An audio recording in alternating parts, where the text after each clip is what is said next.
sesuatu yang sifatnya fitnah, yang sumbernya kebencian, itu jangan pernah diklarifikasi. Ini ilmu. Anda jangan pernah klarifikasi sesuatu yang sifatnya fitnah kepada Anda, yang sumbernya dari kebencian. Karena tugas kita atas sesuatu itu adalah dia. Karena kalau dijawab gak ada ujungnya. Karena kata orang Madura, alas itu seluas-luas bisa diukur. Alas, Anda tahu alas? Hutan. Alas itu seluas-luasnya mau berapa juta hektar, ada hitungannya. Tapi alasan itu gak ada hitungannya. Jadi udah, orang yang memfitnah Anda karena kebencian itu diemin aja. Diemin aja. Gimana cara saya nanggapin berita-berita viral yang memfitnah saya?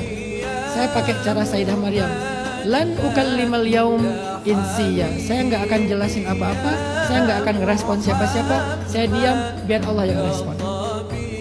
Dan itu works, itu berhasil. Dan saya percaya banget dengan metode itu. Kalaupun harus tabayun, cukup sekali, jangan berkali-kali. Tabayun sekali, diam.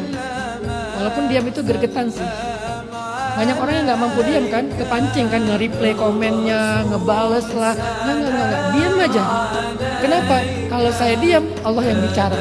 Kalau saya bicara, Allah diam. Mending Allah bicara daripada saya bicara. Ya udah saya diam aja, biarkan Allah yang bertindak. Dan itu works banget ya.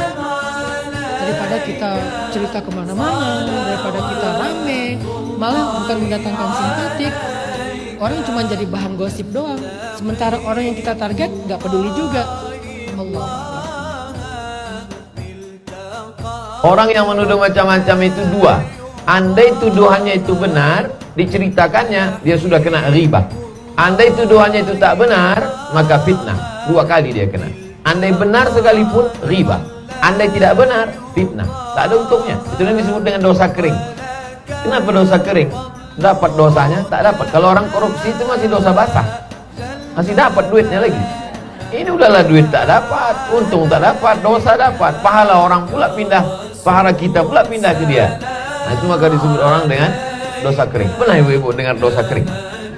Macam baterai juga dia, baterai basah, baterai kering. Aki yang senang menyebarkan hoax, yang senang menyebarkan fitnah, perselisihan, adu domba, problem sosial di masyarakat, khususnya di kalangan orang-orang beriman. Ini menarik ini, yang bertengkarnya itu sasarannya bukan non-muslim, justru orang beriman sendiri. Disebutkan oleh Al-Quran, ada orang-orang yang gemar bikin provokasi supaya orang beriman itu bertengkar, orang Islam yang bertengkar. Jadi bukan orang Islam dengan non-muslim, orang Islamnya senang kalau bertengkar itu senang, ribut itu senang. Islam datang itu meluruskan yang bertengkar supaya damai, yang berselisih supaya bertali asih, yang mencela supaya saling mencinta, yang memukul supaya saling merangkul. Tiba-tiba akan datang satu era digunakan medianya hanya untuk orang itu supaya polemik, bertengkar, ribut, rame, saling mencela, saling mencaci. Berapa dosa yang bisa ditanggung dari situ? Ini problem umum yang disampaikan. Maka apa sikap? Ini solusinya, sikap orang beriman mengatasi itu semua, karena ancamannya itu nyata. Lahum adzabun alim fid dunya wal akhirah. Kalau tidak bertobat, itu dijamin oleh Allah, disiapkan siksa yang pedih di dunia dan di akhirat.